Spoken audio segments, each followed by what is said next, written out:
Ei, hola! Uh, Has sentit això? No? Mira, una altra vegada. Ei! Però si és l'u, el pronom de la por. És un pronom que fa molta por als aprenents de català, però no et preocupis. En realitat és completament inofensiu i si saps com funciona, fins i tot és útil. Vols aprendre a dominar-lo i vèncer la por? Sí? Doncs queda't amb mi fins al final del vídeo. Som-hi!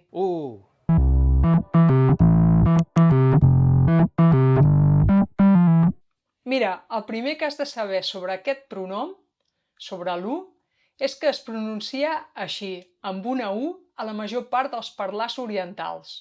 Per alguna cosa és el pronom de la por, què et pensaves? Per tant, si pertanys o aprens català en aquesta àrea dialectal, pronuncia'l d'aquesta manera, d'acord? U. Una altra característica d'aquest pronom és que és dels més fàcils pel que fa a la forma, perquè tant si va al davant com si va al darrere del verb, no canvia. Ho veig? Vull veure-ho. I la darrera cosa que ens interessa saber del pronom u és que té dues funcions. Per una banda, pot fer de complement directe i per altra banda, pot fer d'atribut dels verbs ser, estar o semblar. Comencem amb el complement directe. Com a complement directe no fa referència a cap cosa concreta i pot representar els demostratius això o allò. Fixa't en els exemples. Ja ho he fet, o sigui, ja he fet això o ja he fet allò. Una cosa a la qual no vull o no puc referir-m'hi d'una manera concreta.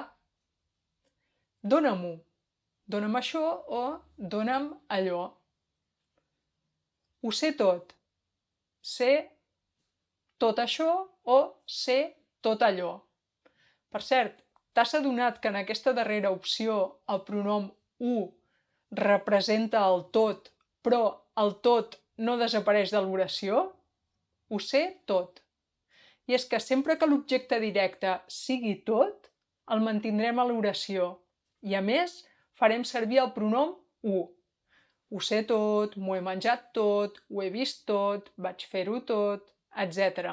El pronom tot conviu amb l'u a la mateixa oració. Fins aquí bé? Doncs continuem. A més de representar els demostratius això o allò o el pronom tot, el pronom u també pot substituir una oració subordinada. Fixa't en l'exemple. He llegit que dormir poc afecta les àrees del cervell relacionades amb l'empatia. Ho sabies? En aquest cas, u representa que dormir poc afecta les àrees del cervell relacionades amb l'empatia. Per cert, si et cal una excusa per dormir més... Una altra manera de fer servir el pronom u per substituir el complement directe juntament amb el verb és acompanyant-lo del verb fer. M'agradaria anar a esquiar, però no sé si fer-ho. Aquí, fer-ho substitueix anar a esquiar, el verb més el complement directe.